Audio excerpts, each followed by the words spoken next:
Hello प्यारे दोस्तों, मेरा नाम है ऋषभ सिंह और आप सभी देख रहे हैं आपका अपना यूट्यूब चैनल ऋषि यस क्लासेस।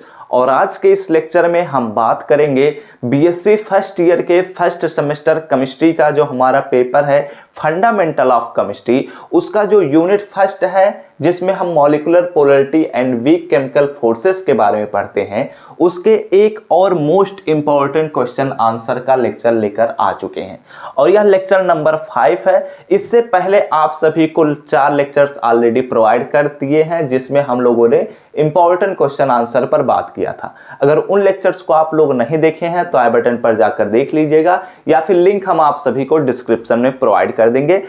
हमारा यह यूनिट फर्स्ट का यह 5वां जो इंपॉर्टेंट क्वेश्चन का लेक्चर है, यही हमारा यूनिट फर्स्ट का लास्ट लेक्चर होगा। इसके बाद हमें इसमें एक और टॉपिक बच रहा है रेजोनेंस के बारे में, उसे हम चौथे यूनिट में कंप्लीट करा देंगे। आपको परेशान होने की जरूरत नहीं है और ये सभी लेक्चर्स आप सभी के एग्जाम के पॉइंट ऑफ व्यू से ही प्रोवाइड किए जा रहे हैं। तो अगर आप सभी इस चैनल पर पहली बार आए होंगे तो जरूर नीचे दिए हुए रेड बटन पर क्लिक करके सब्सक्राइब कर लीजिएगा, साथ ही बेल आइकन को ऑल पर भी सेलेक्ट कर लीजिएगा जिससे इस प्लेलिस्ट के अगले लेक्चर के नोटिफिकेशन आपके पास सबसे पहले पहुंचे। तो चलिए अपने इस लेक्चर की शुरुआत करते हैं। आप सभी लोग अपने कॉपी और पेन लेकर बैठ जाइएगा, सभी चीज़ों को नोट डाउन करते चलिएगा। एक बात यह भी मैं बता देता हूं, यहाँ पर जो मैं नोट्स आप सभी को लिखवाऊंगा वो सभी चीज़ें आपको इंग्लिश में मिलेंगे, लेकिन हमने पिछले ईयर हिंदी और इंग्लिश मिक्स नोट्स प्रोवाइड किया था। अगर उन लेक्चर्स को आप देखना चाहेंगे तो आई बटन पर आपको लेक्चर्स मिल जाएंगे। अगर आप हमारे टेलीग्राम ग्रुप से ज्वाइन करते हैं तो वहाँ पर आपको हिंदी और इंग्लिश दोनों ही तरह के नोट्स को मिल जाएंगे, आपको परेशान होने की ज़रूरत नहीं है। अब चलिए एक एक करके हम समझते हैं। तो इससे पहले शुरुआत करने से पहले आप लोग अपने दोस्तों के साथ इस वीडियो को फटाफट से शेयर कर दीजिए और जुड़ जाइए। देखते हैं एक एक करके समझते हैं। पहले हम समझते हैं कि डायपोल मूवमेंट से किस प्रकार के क्वेश्चन आप सभी के एग्जाम में पूछे जा सकते हैं। तो या तो ये आपको शॉर्ट आंसर में मिलेगा या तो वेरी शॉर्ट आंसर में मिलेगा। ये लॉन्ग आंसर में कभी भी नहीं मिलने के चांसेस हैं, ठीक है। रेयर चांसेस हैं, हो सकता है कभी मिल जाए, वैसे कभी मिलने के चांसेस नहीं है क्योंकि लॉन्ग आंसर के लिए और भी बहुत सारे इंपॉर्टेंट टॉपिक्स हैं, ठीक है। यूनिट फर्स्ट का यह पहला वेरी शॉर्ट या शॉर्ट आंसर टाइप का क्वेश्चन मैं करा रहा हूं, तो ध्यान से समझने की कोशिश करिए। तो चलिए जानते हैं कि डायपोल मूवमेंट से किस प्रकार के क्वेश्चन पूछे जाएंगे। यहां पर डायरेक्ट आपसे बोला जाएगा कि what do you mean by the dipole movement. आप डायपोल मूवमेंट से क्या समझते हैं, इसके डिफिनीशन को बताइए और एक न्यूमेरिकल दे दिया जाता है कि इसे सॉल्व करिए। वो सभी चीजें यहीं पर ही मैं आप सभी को बता दूंगा और इसमें परसेंटेज आयनिक कैरेक्टर को भी जोड़ दिया जाता है, इसमें उसके फार्मूले को पूछा जाता है और इस पर भी न्यूमेरिकल्स पूछे जा सकते हैं। तो सभी चीजों को हम समझेंगे, आपको परेशान होने की जरूरत नहीं है। पहले हम समझते हैं कि डायपोल मूवमेंट में डायपोल क्या है, पहले इसको समझते हैं उसके बाद मूवमेंट को समझ लेंगे। तो डायपोल एक्चुअली डायपोल का हिंदी होता है द्विध्रुव। द्विध्रुव का मतलब हुआ कि ऐसा कोई मॉलिक्यूल, केमिस्ट्री की बात कर रहे हैं, तो ऐसा कोई मॉलिक्यूल जिसमें 2 ध्रुव हो, यानी कि 2 पोल हो, यानी कि एक पॉजिटिव चार्ज हो एक निगेटिव चार्ज हो, तो ऐसे सिस्टम को ही हम कहेंगे कि यह डायपोल है। मतलब क्या कहने का है, जैसे कि एग्जाम्पल के तौर पर बहुत सारे एग्जाम्पल हमारे पास हैं, जैसे कि NaCl को भी आप ले सकते हैं, HCl को भी आप लोग ले सकते हैं। ये सभी क्या होते हैं, ये डायपोल होते हैं क्योंकि हमें पता है Na पर प्लस चार्ज होता है, Cl पर माइनस चार्ज होता है, H पर प्लस चार्ज होता है, Cl पर माइनस चार्ज होता है। ऐसे बहुत सारे कंपाउंड्स, बहुत सारे मॉलिक्यूल्स आप लोग देखते भी होंगे, ठीक है। तो इन्हीं को ही हम कहते हैं डायपोल। एक्चुअली डायपोल जो होता है शब्द, ये एक फिजिकल केमिस्ट्री या फिजिक्स की भाषा है जिसे हम डायपोल कहते हैं, ठीक है। तो ये बात खत्म करते हैं। देखो यहां पर कहता है दी पोलर मॉलिक्यूल्स, यानी कि ध्रुवीय molecules like HCl, H2O have 2 centres of charges and are called dipole. Dipole किसे कहेंगे, डायपोल उन प्रकार के मॉलिक्यूल्स को कहेंगे जो पोलर मॉलिक्यूल्स होंगे।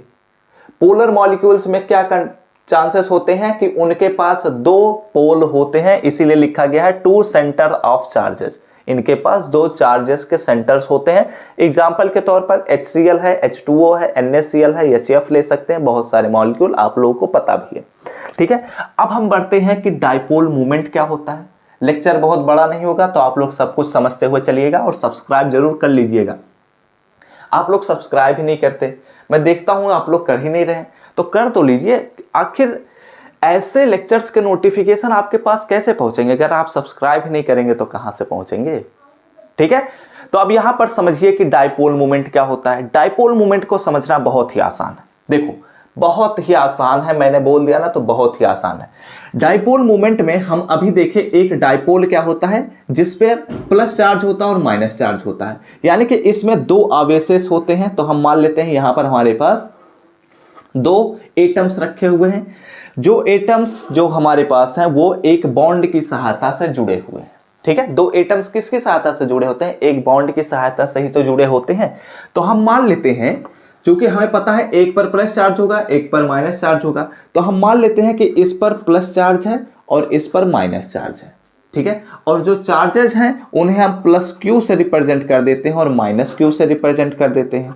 ठीक है, और इनके बीच का जो डिस्टेंस है उसे हम d से रिप्रेजेंट कर सकते हैं ना। और ये जो डिस्टेंस होता है एक्चुअली ये इन दोनों मॉलिक्यूल के बॉन्ड लेंथ के ही बराबर होता है, क्योंकि ये दोनों मॉलिक्यूल, ये दोनों एटम किसकी सहायता से जुड़े होंगे? बॉन्ड की सहायता से जुड़े होंगे, और जो बॉन्ड बना होगा वही इनके बीच का डिस्टेंस भी होगा, इसीलिए जो d हमारे पास होता है वह बॉन्ड लेंथ ही होता है। ठीक है, तो अब समझने की कोशिश करिएगा। हमने तो यह देख लिया कि हमारे पास दो आवेशेस हैं, एक पर प्लस चार्ज है, एक पर माइनस चार्ज है, इनके बीच का जो डिस्टेंस है वो हमारे पास d है। तो डाइपोल मोमेंट कहता है कि डाइपोल मोमेंट को हम म्यू से रिप्रेजेंट करते हैं, यहां पर मैं लिख देता हूं डाइपोल मोमेंट। क्या हुआ? डाइपोल मोमेंट, यानी कि हमारे पास म्यू इज इक्वल टू कहता है कि वेक्टर मल्टीप्लीकेशन, स्केलर मल्टीप्लिकेशन मैं नहीं बोल रहा हूं, यह बात ध्यान में रखिएगा, वेक्टर मल्टीप्लिकेशन की मैं बात कर रहा हूं। स्केलर मल्टीप्लिकेशन और वेक्टर मल्टीप्लिकेशन के बीच आप डिफरेंस जानते होंगे, क्योंकि हमने इंटरमीडिएट में फिजिक्स में पढ़ा होता है। ठीक है, तो यहां पर कहता है कि डाइपोल मोमेंट का वैल्यू जो होता है वह वेक्टर मल्टीप्लिकेशन होता है चार्ज का, यानी कि कोई भी चार्ज का मैग्नीट्यूड हम ले सकते हैं, मैग्नीट्यूड ऑफ चार्ज यानी कि क्यू ले सकते हैं। ठीक है, और multiplication, vector multiplication of the distance between the two charges, इनके बीच का जो डिस्टेंस है उसका मल्टीप्लिकेशन करेंगे, तो यहां से जो हमारे पास वैल्यू मिलेगी यही हमारे डाइपोल मोमेंट होंगे। समझ में आई बात? डाइपोल मोमेंट किसे कहेंगे? The vector multiplication of the magnitude of the charge and magnitude of the charge of dipole and the distance between the two charges d is called as dipole moment। इसी को ही हम क्या कहेंगे? Dipole moment कहेंगे। तो यहां पर वही डिफिनीशन भी लिखा गया है, the vector multiplication of magnitude of charge of any dipole, किसी भी डाइपोल के चार्ज के मैग्नीट्यूड का vector multiplication and the distance between the charges is called as dipole moment. इसी को ही हम कहेंगे डाइपोल मोमेंट। बातें क्लियर हुई? डाइपोल मोमेंट किसे कहेंगे? डाइपोल मोमेंट उस वेक्टर मल्टीप्लिकेशन को कहेंगे जिसमें हमारे पास चार्जेस के बीच का डिस्टेंस हमें लेना है, the distance between the charges and the magnitude of the charge of any dipole, किसी भी डाइपोल के मैग्नीट्यूड का वैल्यू होगा। इतनी बातें क्लियर हो गई। डाइपोल मोमेंट का डिफिनीशन आपको समझ में आ गया, बहुत ही आसान सा डिफिनीशन था। डाइपोल और डाइपोल मोमेंट हम लोगों ने समझ लिया।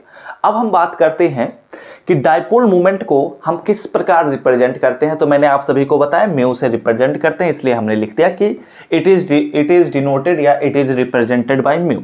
ठीक है, अब इसके लिए फार्मूला जनरेट करना है, तो फार्मूला तो मैंने जनरेट कर दिया, लेकिन ये जनरेट कैसे होगा बताते हैं। हम सपोज कर लेते हैं कि किसी भी डाइपोल में दो चार्जेस हैं, प्लस क्यू और माइनस क्यू। ठीक है, और इन चार्जेस यानी कि प्लस क्यू और माइनस क्यू के बीच का जो डिस्टेंस है उसे हम डी से रिप्रेजेंट कर देते हैं, यहां पर लिखा गया है डी। ठीक है, डी से हमने रिप्रेजेंट कर दिया between the distance between plus Q and minus Q. Then इस सिचुएशन में जो हमारे पास डाइपोल मोमेंट होगा mu is equal to Q into D होगा। ठीक है, जहां पर मैंने आप सभी को बताया वेयर क्या होगा, वेयर हमारे पास जो डी लिखा गया है यह क्या होता है? बॉन्ड लेंथ होता है, बॉन्ड लेंथ। बात क्लियर हो गई। बॉन्ड लेंथ होता है और बॉन्ड लेंथ को हम या तो एंगस्ट्रॉम में रिप्रेजेंट करते हैं या तो सेंटीमीटर में रिप्रेजेंट करते हैं। ठीक है, तो हम सेंटीमीटर में यहाँ पर रिप्रेजेंट करेंगे। बातें क्लियर हुई। अब एक प्रकार से और इसका हम डिफिनीशन दे सकते हैं, चलिए इस पर भी हम बात कर लेते हैं ताकि यहीं पर ही हमारा डाइपोल मोमेंट लगभग खत्म हो जाए। ठीक है, यहां पर देखो हमारे पास डाइपोल मोमेंट का एक और डिफिनीशन हम दे सकते हैं। चलो यहीं पर ही लिख लेता हूं, डाइपोल मोमेंट। मोमेंट है।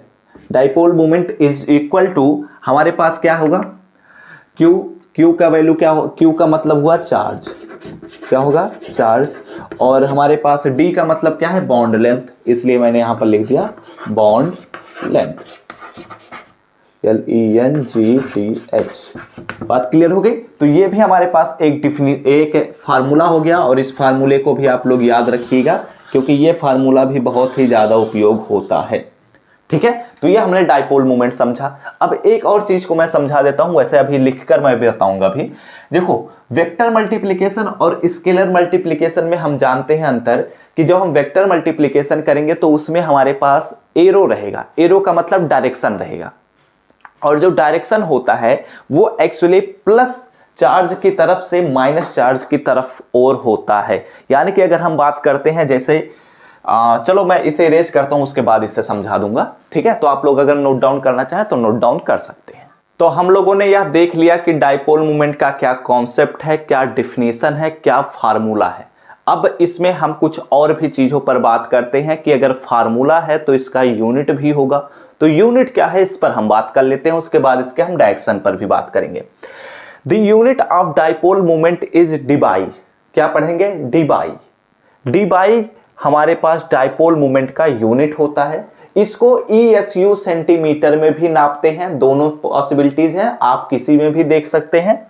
अब यहां पर क्या कहता है, डीबाई को it is represented by D, debye को हम डी से रिप्रेजेंट करेंगे, कैपिटल डी से। ठीक है, और एक डीबाई का जो वैल्यू होता है वह होता है 10⁻⁻18 ESU सेंटीमीटर होता है। ठीक है, ये चीजें आप सभी को जब हम अभी आपको न्यूमेरिकल सॉल्व करके दिखाएंगे तो वहां पर भी आपको समझा देंगे। इतनी बातें क्लियर हो गई, बहुत कुछ समझने वाली तो बात नहीं है। तो आगे बढ़ते हैं।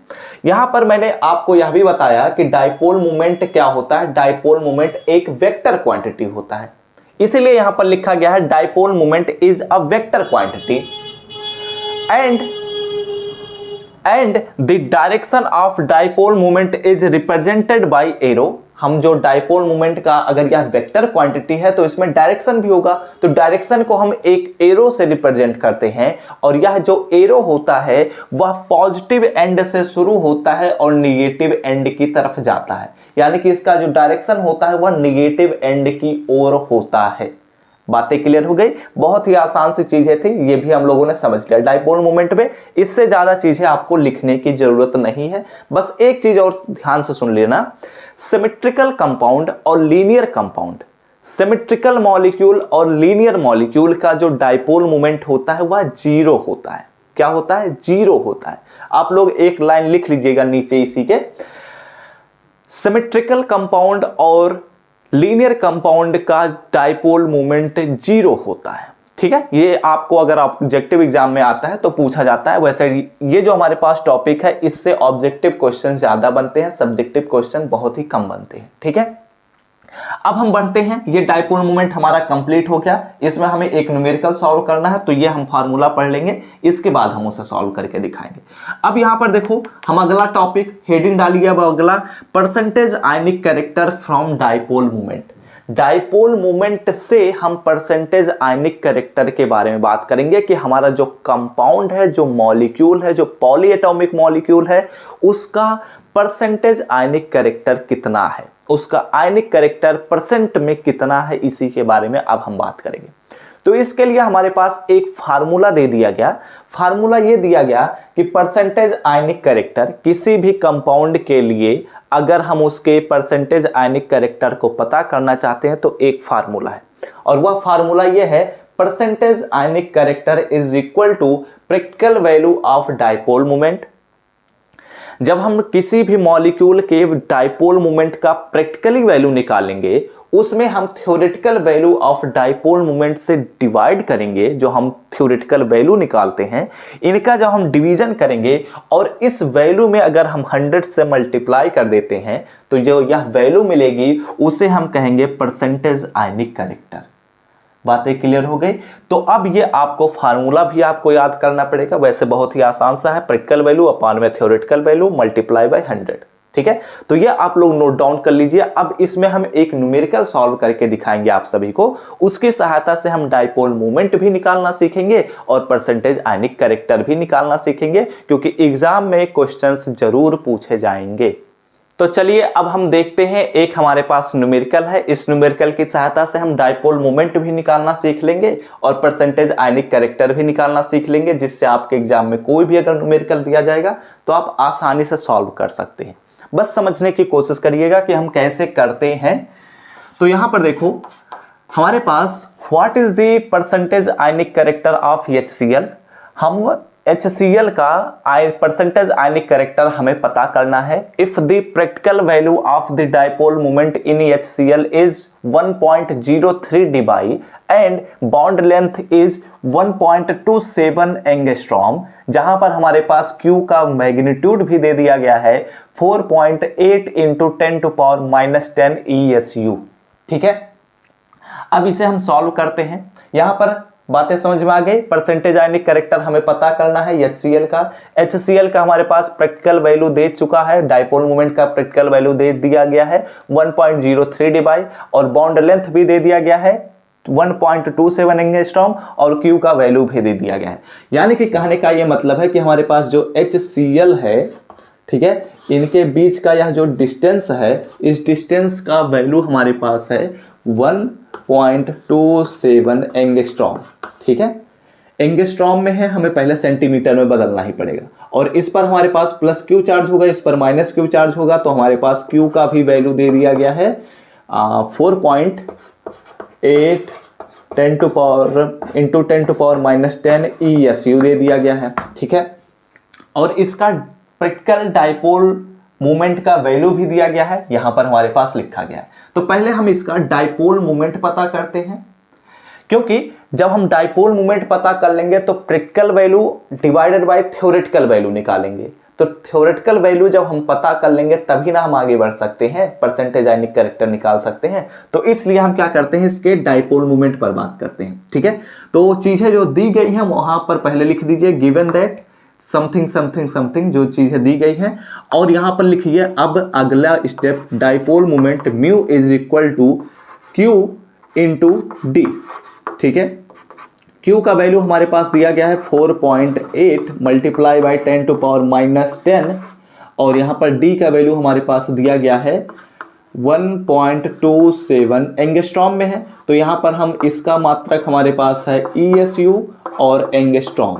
ठीक है, लेकिन मैंने आप सभी को बताया है कि यह सेंटीमीटर में होना चाहिए, तो इसलिए हम क्या करेंगे 4.8 मल्टीप्लाई बाई 10⁻⁻10 और मल्टीप्लाई बाई 1.27। अगर हम एंगस्ट्रॉम से सेंटीमीटर में बदलना चाहते हैं तो यानी कि मल्टीप्लाई बाई 10⁻⁸ मल्टीप्लाई करेंगे और यहाँ पर हो जाएगा ESU और सेंटीमीटर।